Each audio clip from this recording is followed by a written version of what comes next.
Okay, hello everyone. I think maybe some of you are thinking about learning and learning online.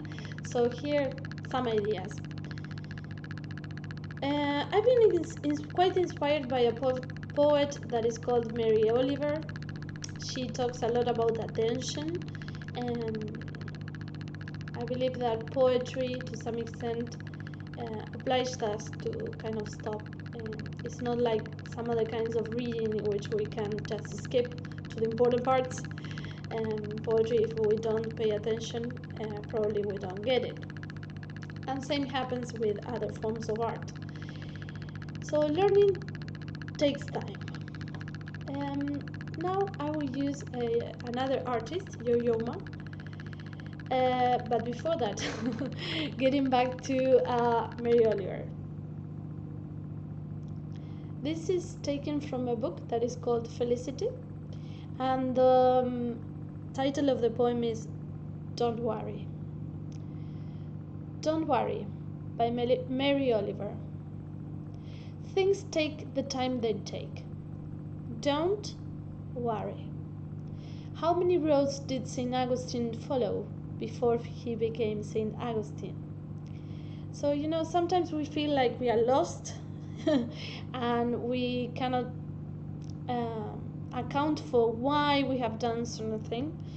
But well, maybe it is just one moment in our path, and so discovery, self-discovery, and learning, I believe, takes time. That was, and now indeed we are going to share this idea. Yoyoma's ideas in the NPR Tiny Desk studio, and talking about timing and discipline. Learning to play an instrument, learning a language takes time, and Yoyoma says something really nice in this interview. You can later watch. He says he started playing when he was 4, and it's the same piece that he plays in the video by Bach. He says it is not painful to learn something if you learn it incrementally.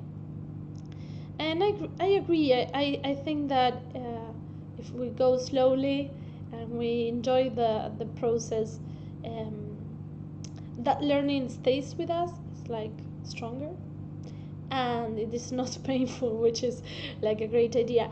Now I will play with my phone part of what Yoyoma says, so you can listen to him in his own voice.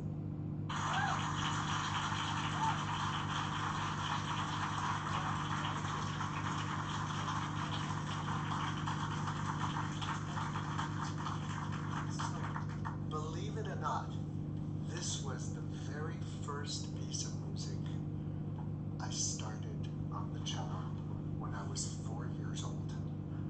One measure at a time.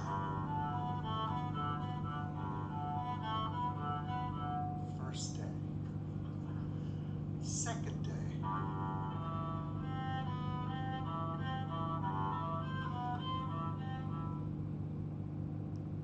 Third day.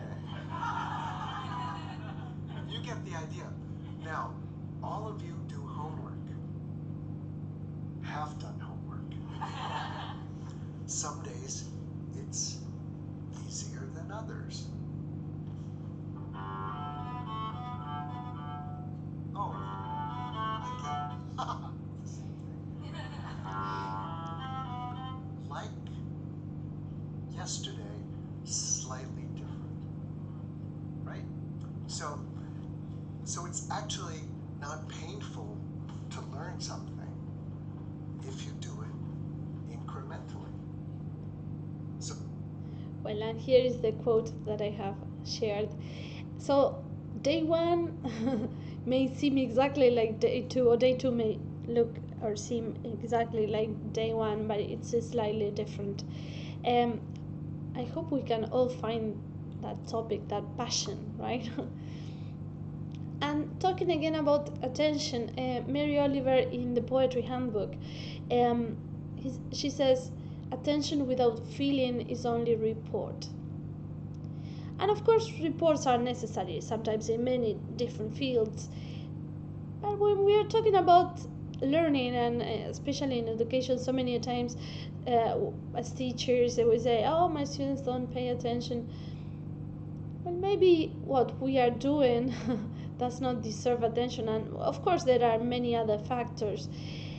But at the same time, maybe if our relationship, if our bonds with the students are not strong, there's no feeling, well, the whole thing becomes unnecessary, right?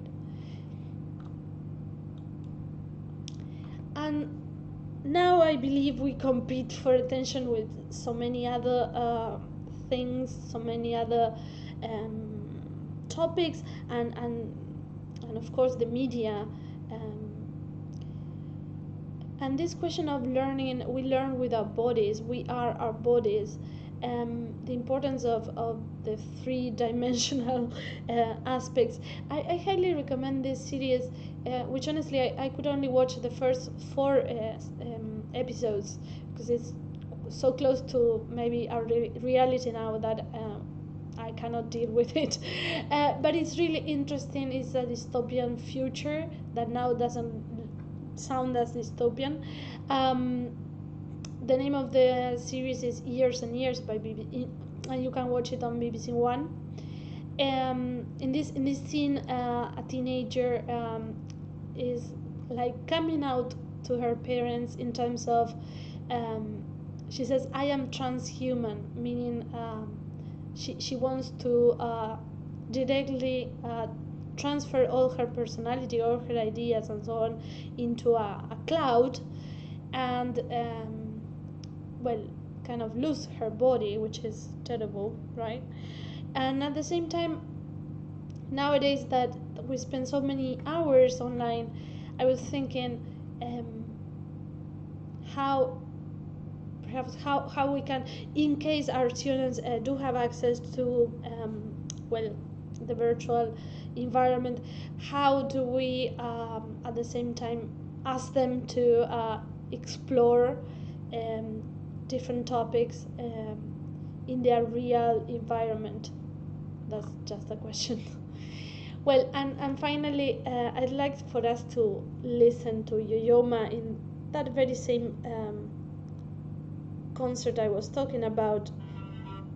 Sorry, that is the address.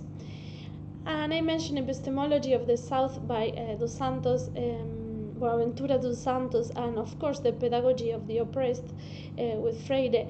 This question of listening. Maybe nowadays we send so many videos. This is a video actually. We need to also explore some other modes and some other senses, and perhaps also, well, this idea of what it means to really listen to someone, um, to listen with empathy, right? Well, let's listen to Yoyoma, and thank you.